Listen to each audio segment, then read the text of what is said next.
கத்தோலிக்க நம்பிக்கையின் புரிதலின்படி ஒரு செயல் கடவுளுக்கு எதிராக பாவம் செய்யும் செயல் என்று நாம் முடிவெடுக்க, அது கடவுளுக்கு எதிராக என்ன சொல்கிறது என்று பார்க்கக்கூடாது. புரியுதா?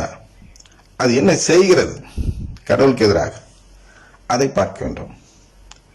அதனால் கடவுளுக்கு எதிரான செயல் எது நமக்கு தெரியாது, அதுதான் நாம் தேட வேண்டும்.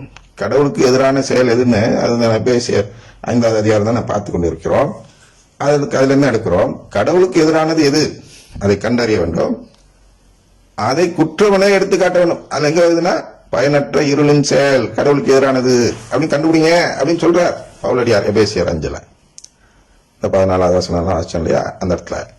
அப்ப இப்படி பார்க்க வேண்டும். இந்த குருவானவர்களை நான் இது பண்ணல, நான் முடிச்சுக்கிறேன். அவர் குறை சொல்லல. இது ஒரு குரு அல்ல, ஒரு சாம்பிளுக்கு சொல்றேன். இது ஏற்கனவே அனைவரும் இது போன்று சிசிசியை மறந்து விட்டு கடவுளுக்கு எதிராக மனித சட்டத்துக்கு போய்விடுகிறார்கள். ஏன் போறாங்கன்னா, இறையியல் படிக்கும் பொழுது இந்த வார்த்தையெல்லாம் அவர்களுக்கு சொல்லித் தருகிறார்கள். வார்த்தையை கத்துக்கிறதுக்காக சொல்லித் தராங்க, அதை ஃபாலோ பண்றதுக்கு சொல்லித்தரல. இவங்க என்ன நினைச்சுக்கிறாங்க, இதை நம்ம ஃபாலோ பண்ணும் போல இருக்குன்னு நினைச்சுக்கிட்டு அந்த வார்த்தையை அப்படியே கடைபிடிப்பதால் அவர்கள் சிசிசியை நம்பாதவர்களாக மாறி கடவுளுக்கு எதிராக மனித சட்டத்தை நம்புவவர்களாக மார்க் 7:7 படி நம்ம எல்லாம் மாற்றி விடுகிறார்கள். மார்க் 7:9 இருக்கு. அதுதான் என்ன தெளிவா சொல்லுதுன்னா, இவர்கள் மனித மரபை, அவர்களுடைய மரபை நிலைநாட்ட கடவுளின் கட்டளைகளை வெகு திறமையாக புறக்கணித்து விடுகிறார்கள். அவர் அழகா, அவர் ஒரு ஃபாதர், எனக்கு சீனியர் ஃபாதர், அவர் கட்டுப்பட வேண்டும், ஒரு காட் ஃபாதர் மாதிரி வச்சுக்கலாம், எப்படி வேணாலும் வச்சுக்கலாம்.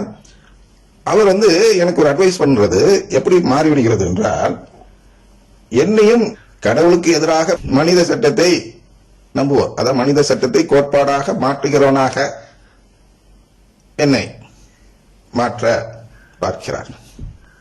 தெரியாது, அவர் தெரியாம தான் செய்யறார். நம்ம கடவுளுக்கு எதிராக செய்யறோம்னு அவருக்கு தெரியாது. தெரிஞ்சு செஞ்சா ஃபாதரா இருக்க முடியாது, வெளியேறி இருப்பார். தெரியாதுதான் எல்லா ஃபாதருக்குமே எது கடவுளுக்கு எதிரானது, எது கடவுளுக்கு உகந்தது அப்படின்னு அறியாதவர்களாக இருக்கிறார்கள். அதுதான் நான் சொல்ல வரேன் திருப்பி சிசிசி 1 நம்பணும். அந்த 1 என்ன சொல்லியிருக்குன்னா, கடவுளின் குடும்பம். இந்த கடவுளின் குடும்பத்தை உருவாக்க தான் இயேசு இந்த உலகத்தில் பிறந்தார். இதை உருவாக்க தான் பாடுபட்டு சிலுவையில் இறந்தார். அதன் மூலமா நமக்கு உறவு கொடுத்து மீட்கிறார். இவ்வளவு விஷயங்கள் நிறைய இருக்கு, அதுல விஷயங்கள் இருந்தாலும் மேலோட்டமா இவ்வளவு விஷயத்தை புரிஞ்சுட்டா போதும். சிசிசி 1 அவர் நம்மை தத்தெடுப்பதுதான் மீட்பு. இவங்க மறந்துட்டு மனித கட்டளைகளை கடைபிடித்து வாழ்ந்தா நமக்கு மோட்சம்னு ஒரு இடத்த கொடுக்கிறாருங்கிற இடத்துக்கு போயிடறாங்க இந்த ஃபாதர்ஸ் எல்லாம். யாரெல்லாம் இந்த போலமிக் அப்ரோச் இல்லாமல், போலரைசேஷன் இல்லாமல், அப்போலஜெட்டிக் மட்டும் கடைபிடிக்கிற ஃபாதர்ஸ் ஒரு கூட்டம் இருக்கிறது. அதுல இவர் ஒரு விதிவிலக்கு. மற்ற ஃபாதர்ஸ் எல்லாம் என்னன்னா, அருங்குடையிலையும் இருப்பாங்க, இவர் அருங்குடையில இல்லை. அதனால சப்போர்ட்டிவா தான் அட்வைஸ் பண்ணார், எனக்கு எதிராகலாம் இல்லை. இருந்தாலும் அது கடவுளுக்கு எதிரானது, எனக்கு எதிரானது இல்லை. எனக்கு ஃப்ரெண்ட்லியா தான் சொன்னாரு, ரொம்ப ஒரு மதிப்பு கொடுத்து வர சொன்னார். அவ்வளவு மதிப்பு மரியாதை எனக்கு கொடுக்கணும்னு தேவைதான். நான் அவருடைய மாணவன் போல நானும் ஒரு சிறியவன் தான். இருந்தாலும் இந்த இடத்துல ஏன் அவரை நான் குறை சொல்றது போல உங்களுக்கு தோணுதுன்னா, கடவுளுக்கு எதிரானது, கடவுளுக்கு உகந்தது அப்படின்னு 2 விஷயம் இருக்கு. அவர் அட்வைஸ் பண்ணதும் உங்களுக்கு தெரிஞ்ச விஷயம் தான். ஒரு ஆயரை குறித்து நான் குறைவாக பேசிவிட்டேன் என்பதால் அவர் அந்த அட்வைஸ் கொடுத்தார் இந்த ஃபாதர். அப்படின்னு செய்யக்கூடாது அப்படிங்கிற மாதிரி. ஆயரை குறித்து நான் பார்க்கல, நான் ஆயர்னு பார்ப்பதில் ஒண்ணும் இல்லை. ஆயரை உதாரணமாக சொன்னேன். என்ன சொன்னேன்னா, அவரும் கடவுளுக்கு எதிரான ஒரு செயலை செய்ய சொல்கிறார். அதான் 2 நாள் 3 நாள் முன்னாடி பார்த்திருப்பீங்க, அந்த நிகழ்ச்சியை கேட்டிருப்பீர்கள். இதுல ஆயரு போப்பாண்டவர் அதெல்லாம் இல்ல. கடவுளுக்கு எதிராக யார் செயல்பட்டாலும் நம்ம சொல்ல வேண்டும். அந்த மாதிரி ப்ராஃபட்ஸ் படிச்சிருப்பார். பதவி, அதாவது இறைவாக்கினர்கள் படிக்கிறோம்ல. அப்ப ஏறக்குறை அனைத்து இறைவாக்கினருமே என்ன செய்கிறார்கள் என்றால், அந்த திருச்சபையின் தலைவர்களாக அன்று இருந்த அரசர்கள், திருச்சபையின் தலைவர்கள் பொறுப்பு கொடுக்கப்பட்டிருந்தது அன்று பழைய பாட்காலத்தில். அரசர்களிடம் கடவுள் அந்த பொறுப்பை கொடுத்திருந்தார். தாவீது அரசர்ல ஆரம்பிச்சு வருது இல்லையா. அதாவது இன்று ஆயர்கள் போப்பாண்டவர்கள் இருக்கும் இடத்தில் அவர்கள் இருந்தார்கள், திருச்சபை காப்பாற்ற வேண்டிய இடத்தில் இருந்தார்கள். அதனால் இறைவாக்கினர் என்ன செய்வார், அரசரை பகைத்துக் கொள்பவனாக தான் இருப்பார். பழைய பாடல் படிச்சு பாருங்க. அரசருக்கு அவ்வளவு கோபம் வரும் இறைவாக்கினரை பார்த்து. சில அரசர் மனம் மாறுவார்கள், சிலர் இறைவாக்கினர் கொண்டு ஒழித்து விடுவார்கள். இதெல்லாம் நடக்கிற விஷயம்தான். அந்த இடத்தில் இன்று இருப்பவர்கள் தான் ஆயர்களும் கர்தினால்மார்களும் போப்பாண்டவர். இவர்கள் கடவுளுக்கு எதிரான செயல் செய்தால் அது குற்றம் என சுட்டிக்காட்டுவது நம்முடைய கடமை. சிரஞ்சில பார்த்தோம் இல்லையா, அதுக்காக நாம் சுட்டிக்காட்டினோம். அது ஒரு தனிப்பட்ட ஆயரை புண்படுத்தி விட்டது என்று ஒரு பார்க்கும் பார்வையும் மனித சட்டத்தின் பார்வை. மனித சட்டத்தின்படி ஒரு ஆயரை புண்படுத்தும் விதத்தில் பேசிவிடக் கூடாது. கரெக்ட். மனித மரபை நிலைநாட்ட கடவுளின் சட்டத்தை வெகு திறமையாக புறக்கணிக்கும் இடம் தான் அந்த இடம். ஒரு குற்றம் செய்யும் ஆயரை நான் சுட்டிக்காட்டவில்லை என்றால் அந்த மறைமாவட்ட மக்கள் அனைவருமே இந்த ஆயர் அவர்களால் கடவுளுக்கு எதிரான செயலை செய்ய துணிந்தவர்களாக மாறிவிடுகிறார்கள். அதுதான் அங்க சொல்ல வந்தோம்.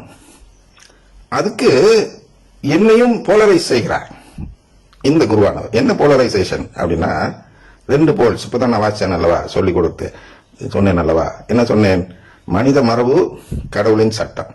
மனித மரபை நிலைநாட்ட கடவுளின் சட்டத்தை வெகு திறமையாக புறக்கணிக்கிறீர்கள். அந்த செயலே என்னன்னா, கடவுள் பால் இருப்பவர்களை போலரைஸ் செய்து மனித மரபின் பால் வரவழைப்பது. 2 போல் இருக்கிறது, 2 முனை அப்படின்னு வைத்துங்க. தமிழ்ல எனக்கு சரியான வார்த்தை தெரியவில்லை.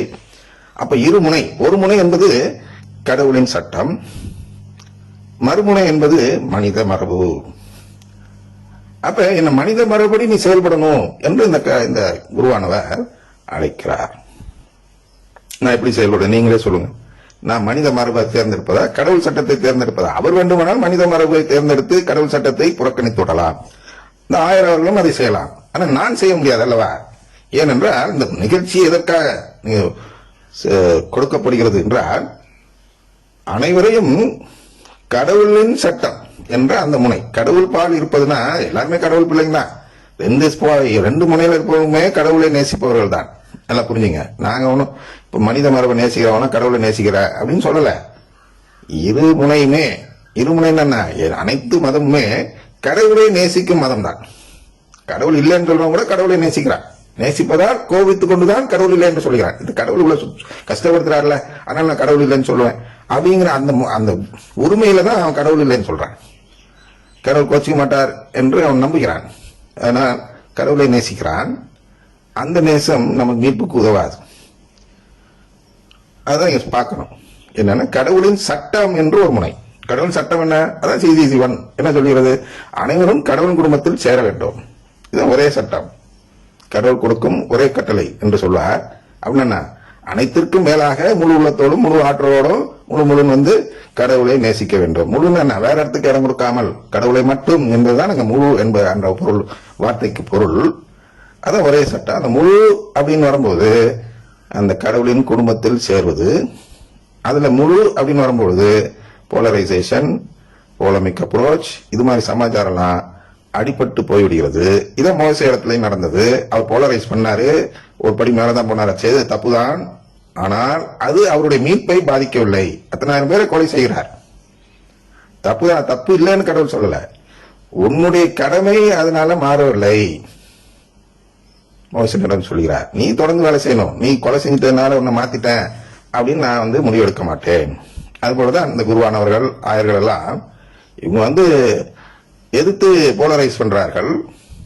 அதான் நீங்க புரிஞ்சுக்கணும். நான் அப்படிதான் சொல்லி புண்படுறதெல்லாம் பார்த்தா இங்க நற்செய்தி எல்லாம் யாரும் அறிவிக்க முடியாது. நற்செய்தி இல்ல, அதான் பார்க்கிறோம். பிரெயின் ட்ரெயின் அப்படின்னு சொல்லுவாங்க இல்லையா? எப்படி எப்ப சொல்லுவாங்கன்னா, ஒரு நாட்டில இருந்து படித்தவன்லாம் அமெரிக்காவுக்கு போயிடறான். அப்ப இங்க உள்ள அறிவாளிகள் இல்லாமல் போய்விடுகிறார்கள். சரியா? அப்ப என்ன சொல்லுவோம்? பிரெயின் ட்ரெயின் அப்படிங்கிற மாதிரி சொல்றோம். அது போன்ற ஒரு நிகழ்ச்சி தான் நம் திருச்சபையிலும் நடந்து விட்டது.